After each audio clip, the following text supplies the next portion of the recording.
I don't know how you can do funny poses with this. You know what I mean? I don't know what you're talking about. But anyway. Like what? I get to take it home with me. Happy days. Take 27. I can't be arsed with this. There you go, that should do it.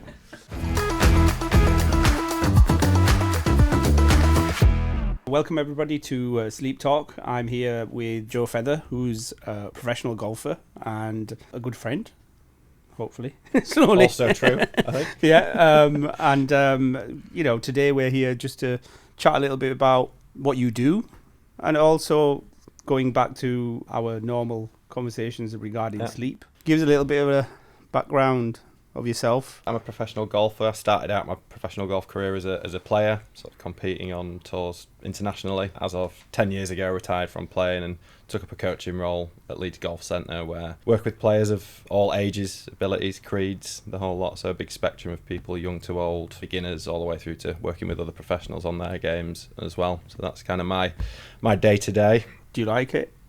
It wasn't the dream job I had when I was a kid. I dreamed of being a professional player, yeah. and making it on the big time on the tour, but didn't get to the level I was wanting to get to. So I just kind of fell into it really as I was sort of thinking about retiring from playing at Leeds Golf Centre, where I'm now head coach. The guys who were there and where I played my junior golf as well were like, Joe, if you should coach, you've done a little bit of coaching, you're really good at it, why don't you come and take up a position here? So 2014 did just that, and just haven't looked back.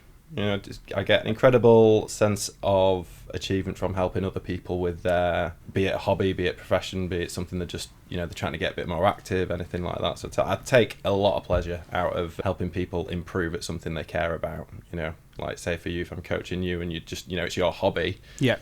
And you just want to get better at it. If I'm helping you enjoy your hobby more, that's so rewarding for me. So yeah, I think I'm very lucky in a lot of respects that I do get to work in an industry and work in a sport that I'm passionate about, and helping people is great. I love it. And we have played around together.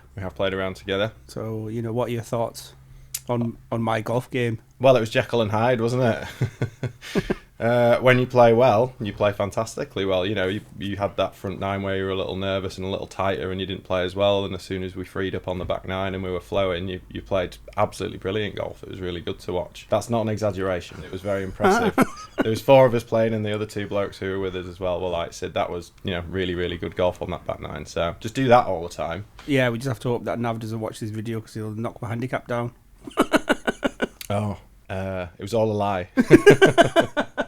But anyway, going back to, being a professional golfer, at that point, did you have some kind of routine, like with regards to your sleep, your food and everything else? Probably not enough. Looking back, I don't think I appreciated the importance of a good night's sleep at that time, just because it wasn't instilled in us. When you develop as an elite sports person in any sport, you go through the Yorkshire, the national squads, and through PGA training and stuff. And at the time, there wasn't a lot about sleep in there. There was a lot about exercise and fitness and nutrition, but there wasn't that much about sleep in there at the time.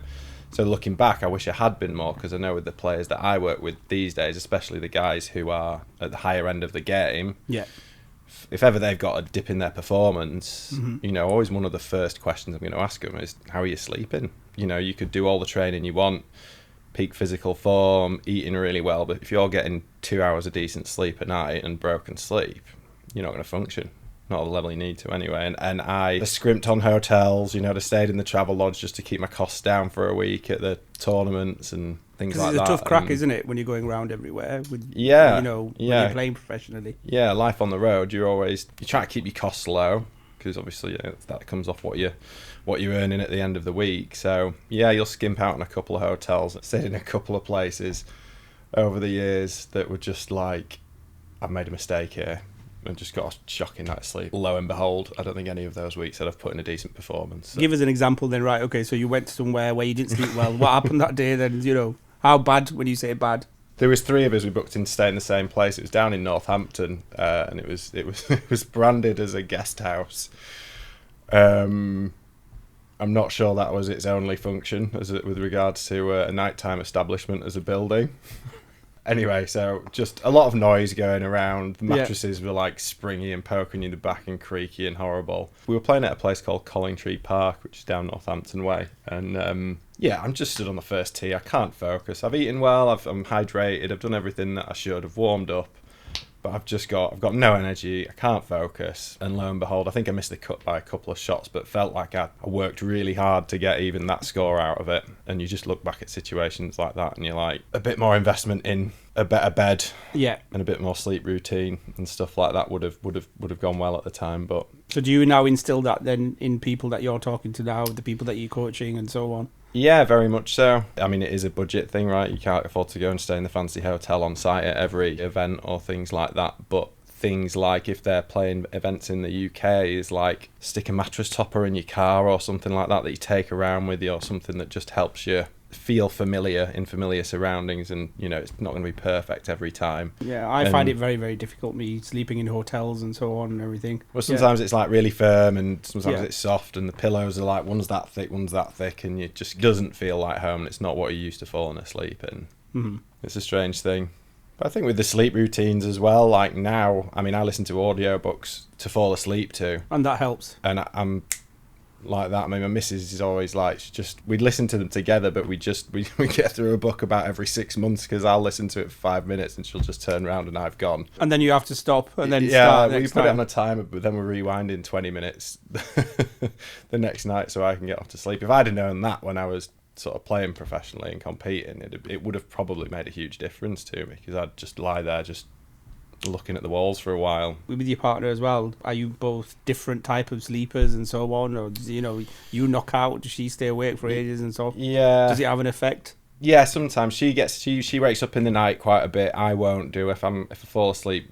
Every now and again I will do, but she'll often have 2 or 3 hours in the night where she's ruffling around and nipping to the loo and putting her own audiobook on her ears. I fall asleep quite quickly, and I tend to wake up when the sun rises. If there's a shred of light, that will wake me up. Noise I'm not too bad with, but as soon as I sense it getting light, I'm just like, so summer I'm waking up at 5 in the morning without an alarm, and winter I will sleep until 8 if I don't set an alarm. She would happily lay in bed till about 1 o'clock in the afternoon though, so she's worse at getting to sleep, but she just loves being in bed. Yeah. So it's not an ideal partnership in that respect. We're on very different schedules with regards to our sleep, I guess. She's very much a night owl, I think, and I'm very much a early riser. So do you watch TV or anything else in bed, or do you not watch TV? No, we've got no TV in the bedroom. No.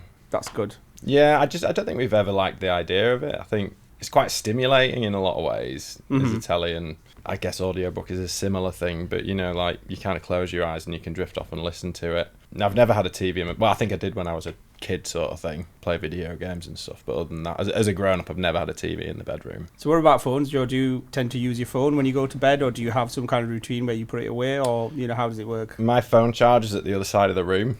Okay. So when I plug my phone in on a night, I'll put the audiobook on, put a timer on, leave it over there. Nowhere near you. Yeah, so I don't have it.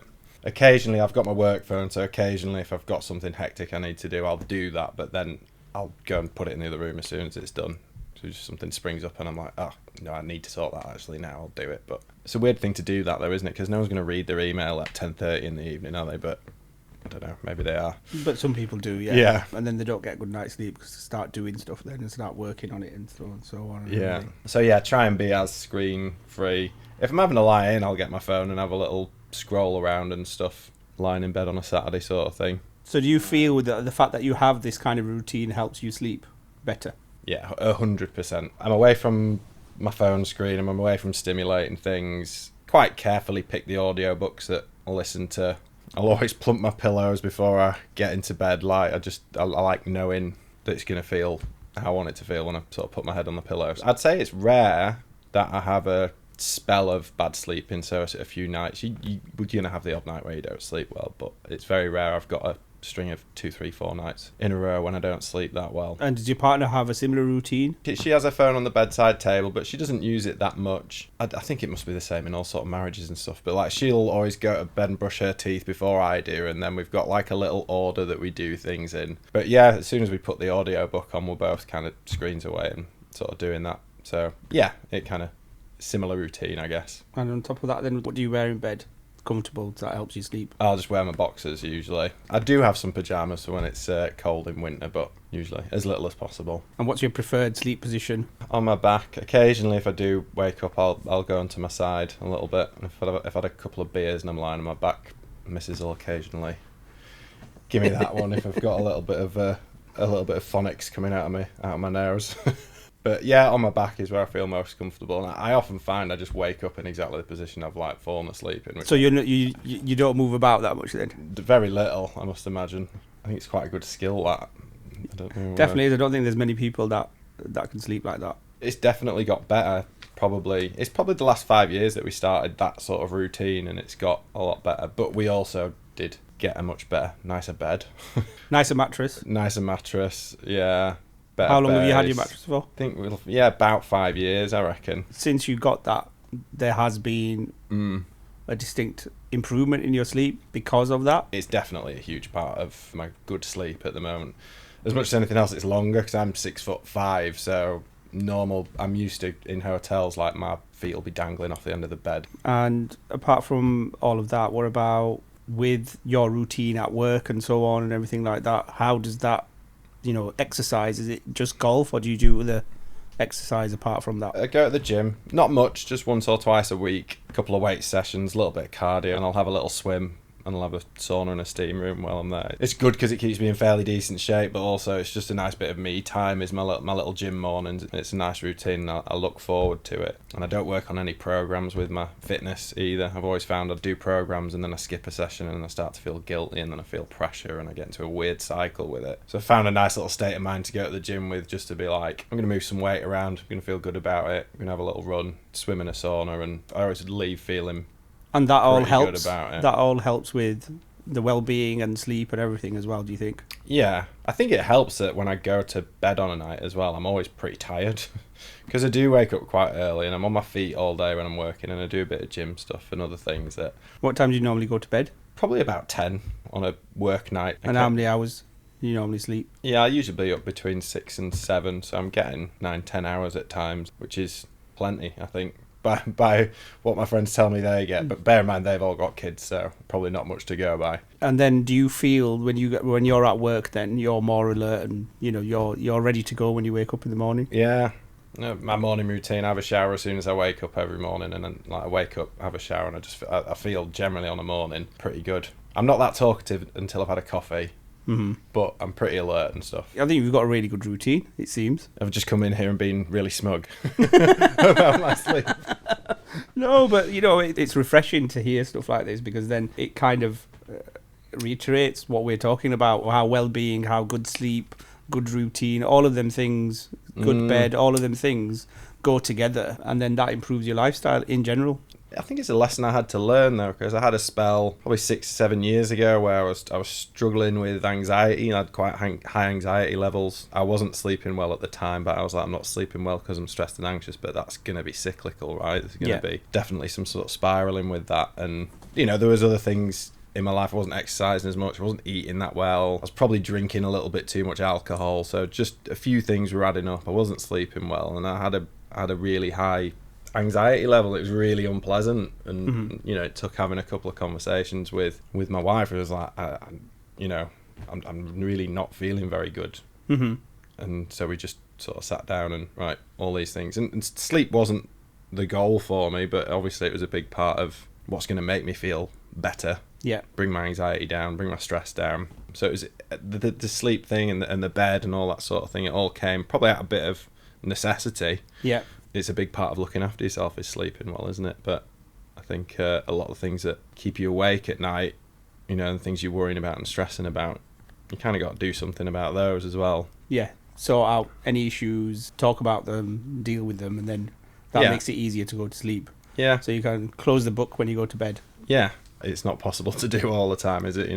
Our minds will be racing sometimes. The thing that can make us feel good and help us sleep well is knowing that we're looking after ourselves. Just in general life, if you feel like I'm doing some really positive stuff here for myself and those around me, because I'm going to be better for it, then it's a nicer place to be, and the stress and the worry and the anxiety and stuff can diminish a little bit. So one thing I did want to tell you, Joe, is that we're in the process of making a new range of active mattresses that are based around people that are active. Of course, they benefit everybody with active people to try and get them a better night's sleep, because it's all about marginal gains and just that little bit. From a golf perspective, if you're even one fingernail to the left or the right is enough for a ball to not do what you want it to do, basically.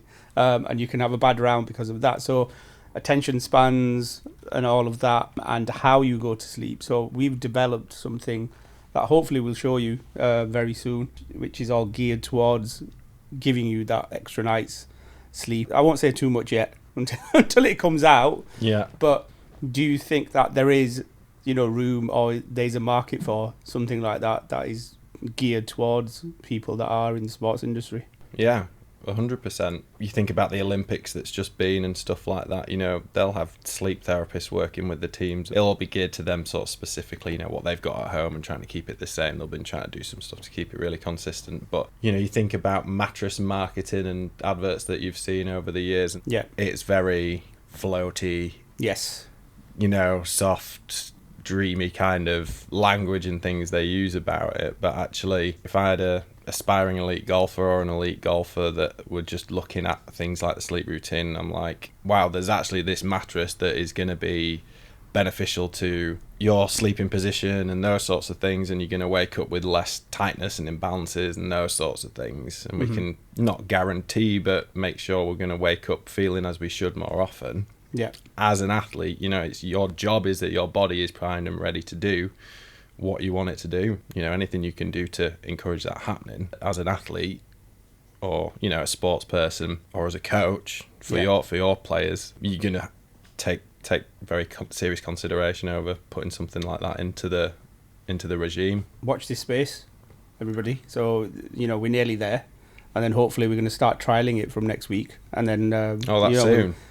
Oh, class. And then we'll see where that goes, and hopefully we can help some of these aspiring people over time. Yeah, definitely. You just look at the teams that people have got around them as top performers now, with regards to psychologists, nutritionists, physios, big teams, psychologists, big teams of people, and all of those people, for their work to pay off, it requires a good night's sleep to have occurred, and their player to be rested and in good fettle. So if there's something that is available that can make that more likely and more frequent for them, then you'll have a lot of interested people.